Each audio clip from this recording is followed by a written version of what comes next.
studio, we are joined by Raymond Kaima, Project Lead, Enhancing Citizen Participation in Civic and Electoral Processes. And he's also a Mandela Washington Project Lead and gives us more details, or rather shares their contribution to the topic of discussion. Patricia gets us more details in this interview. Thank you, Jason. Good morning, Mr. Kaima. Good morning, Patricia. And it's so nice to have you morning live. My pleasure too. Okay, let's start with your focus of your organization. So, the Mandela Washingtonship Fellowship is a branch, so to speak, of the Young African Leaders Initiative. Here we're talking of the Young African Leaders Initiative under the State Department of the United States of America. So, you know, YALI has got two branches, so to speak, where there are certain fellows who go to study in South Africa, and then there are fellows who go to study in the United States of America. So those who go to study in the United States of America are what are classified as Mandela Washington Fellows, to which I belong in my group.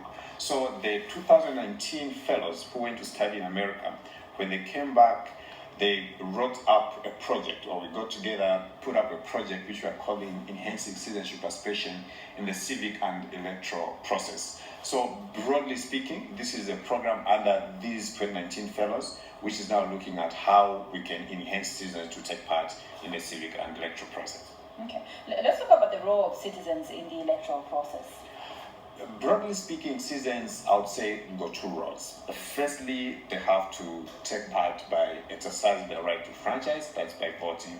And then secondly, by taking part in vying for leadership position.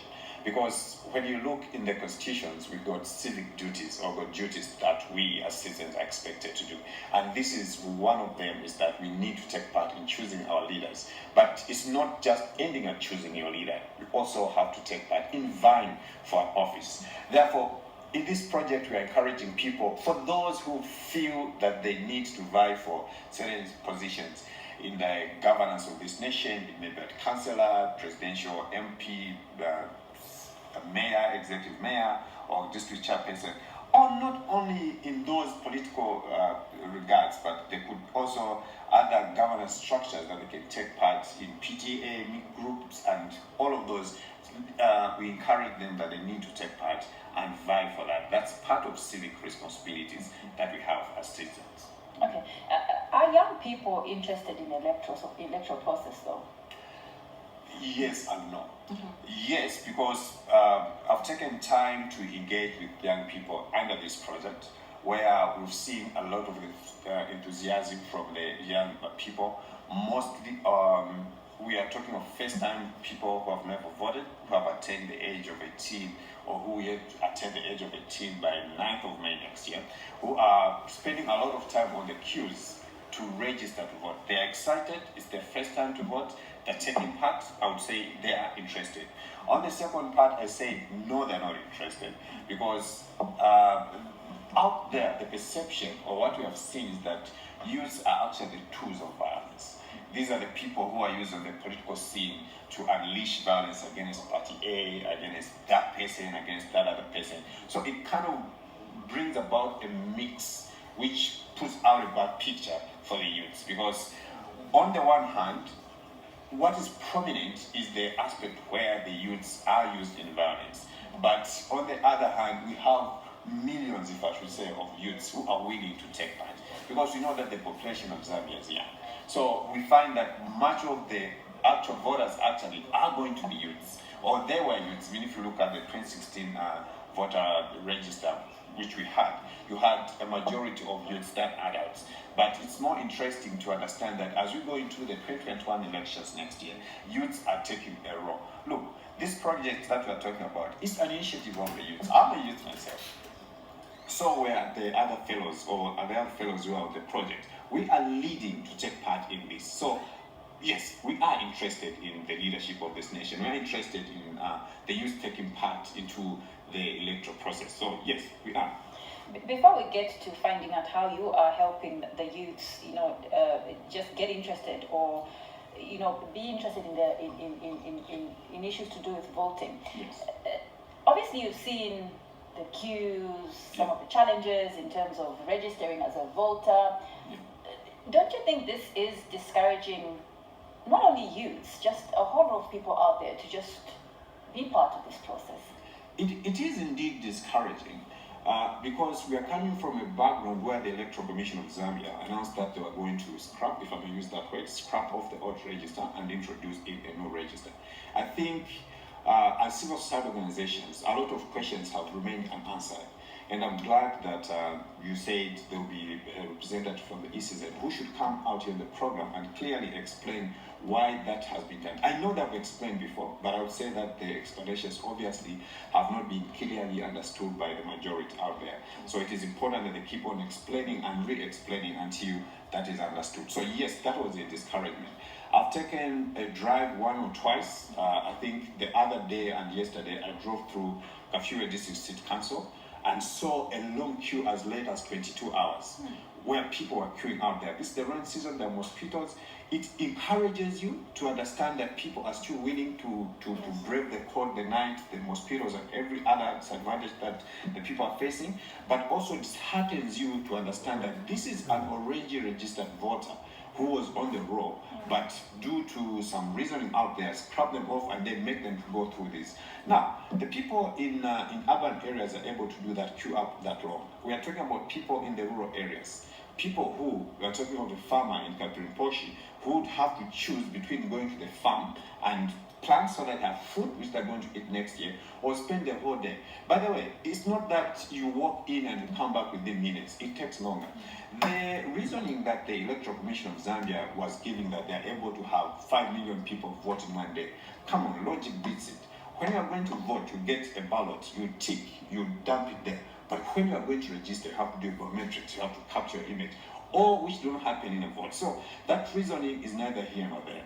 So yes, that process really discourages people. But what is encouraging is that despite all this, we still, I was reading this morning, 2 days ago, the Electoral Commission of Zambia indicated that registered 2,700,000 plus people up to now. Now, we're talking about 12th December. Yeah. The questions that will arise, are they going to manage They actually haven't met the half of them. They haven't even gone halfway. They say they want to do 9 million. 9 million, yes. Of course, again, they need to explain the logic behind reaching the 9 million voters. Is it true that we only have 9 million people who are eligible to vote as voters? I mean, to register as voters? Because we never had a census. A census, that's something that was going to inform us that out of the 14 or 17 million people Zambians we are right now, we don't know. We are this much, these are people eligible to vote. But there was no census that was conducted. So where did the 9 million come from? Okay, let's assume it's 9 million. How come today, we are talking about 12 days remaining into this period that was given out there, we are just at 2.7. So it means we still got a long way to go to reach that. So it may mean we are going to differentiate people, we are going to make people not to vote, which is not going to be a good thing. And why bring the voter registration in the rain season? Okay. Have you registered as a voter? Yes, I have. Okay. Yes, I have. Okay. I mean, it would be illogical to go and tell people to vote, I mean, to register to vote when you have it. Yeah, I wish I could. So you didn't have to stand in those long queues? I did. And I did. take hours on the queue? I took hours. Okay. I took hours. It's really bad. It's blooding that after you've done that, you are able to come out and, hey, I've got this tool and so which I'm going to use. Youths out there, people out there, you need to go and register. Exactly. So how are you helping the youths to ensure that they register to vote, so that they don't just give up? Because it's very easy to just give up. I mean, if I go, like when I was trying to register, I went to a couple of centers and there were queues. You know, like I was just like, okay, let me try the center, let me try the center. Of course, I didn't give up, but I felt a little discouraged. Then eventually I found one center which was at least had a reasonable number of people. Yes. Then I just said, look, okay, at least let me take an opportunity. Yes. So we are encouraging our fellow youths to register there and vote. And also, let me know, just say, on our fellow youths, we're encouraging everybody, but make the focus on the youth. So we're encouraging our fellow youths to take part. Look, firstly, we are telling them this this election is about the future. Every election has been about the future. This election is about the future. As a young person, where do you want to see your country go? As a young person, you have a responsibility to take part in the governance of your nation. And the best way that you can show this is by voting. So we have lined out a number of activities. We go out there to sensitize them through public gatherings. Of course, we have to be mindful of the COVID-19 rules of social distancing and everything, such that we are also, in another breath, supporting the communities with washing hand basins and masks so that they're able to put up and prevent themselves and protect themselves against Most coronavirus. youths are on social media, Yes. Mr. Kaima. Are you using that platform to reach out to the Yes, youths who are on we are using that too as well. Actually, this is one of the tools that we're using frequently, which you have seen that actually has brought about results. Okay. Unfortunately, this one I've not done it live on my Facebook handle so that people could be able to see that, unfortunately. But most of the programs that we do, we may have a radio program, we put that out there on a page. We have the Zambia United Exchange Alumni Association page where these are broadcasted, such that, because maybe some of the activities that we're doing, as you had asked me earlier on, is that we do radio programs. I talked about going out there physically in the communities and encouraging them. We have done IEC materials, t-shirts, which I encourage, go out and register to vote, get your voter's card.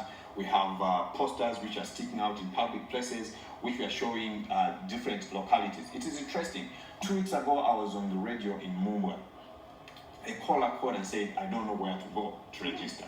So it is interesting to know that, yes, information has said register at ABCD and whatever, but people do not know that. So we have brought up an initiative where we print out a poster and indicate that the officers will be at this point from this day to this day. But then it's hard. We're talking of the whole nation. So I don't know how easy it could be for us to follow out on the schedule to say they are here, go there, And but they're we are actually trying. moving, because one point they're at this center, the next The point next they're day they're at another the one, center. so they're not really like in one place. So you'd be planning to say, I'll go to this center and register, and next Then thing they're not you there. find that they're moving to another one. Yeah, so that's the tricky part as well. Okay, what would be your recommendations to the Electoral Commission of Zambia to ensure the registration process is smooth? Because we just have a few days to go before the deadline. I will start by saying extend. That will be my message, because like I alluded earlier on, we have 2.7 out of the 9 million, and we are not even halfway there. So I would say the first point is extend. The second point, we have heard of people complaining that the systems are slow. We have heard people saying, I wasted my time to do the online registration because I spent as much time as... You find yourself going through the process all over again. All over again. So I think all those are some hardships that are supposed to be removed. I will talk of another community, a rural community, where I went and I interacted with the people. They brought out a message that there were longer queues at that point, but before even they could finish registration, said time up, move to the next station, leaving those voters at that particular station. They're saying they're moving at least from polling station to polling station. I went to another polling station where there are over 5,000 registered voters, but when they left, they had only registered 300 voters. Not that the people were not going there to register, but people went there, the systems were down. In a day, they would take 40 and all, leaving this longer queue, and then they say, time up, they move. So I think, one, as I said earlier on, extend, go back to those centers. I think that's the message I give to ECD. Go back to those centers so that everyone is captured. Because I'm sure the Electoral Commission of Zambia is not in the business of differentiating people, but it's in the business of making people register to vote. And your word, as I let you go, your word to someone out there who hasn't yet registered as a voter for whatever reason. I think I'll say, please go out there and register to vote, because if you do not vote, you lose your right to complain, because everyone who has voted maybe will have a right to complain about the things that are going to happen in their country, the governance system, and the things they expect to have. But if you do not register to vote, I think you lose your right to complain. That's what I can say. Mr. Kaima, thank you very much. You're most obliged. Thanks. All right. Okay, I have been chatting to Mr. Raymond Kaima, Project Lead, Enhancing Citizens' Participation in Civic and Electoral Process, and he is also Mandela Washington Project Lead, and he was just here to talk to us regards our topic today, which is voter education and the electoral process. Just now, though, we take you to our fitness for today. It's very important that you take time to exercise, even if it's just 10 minutes in a day, and consistency also helps. So let's just take a look.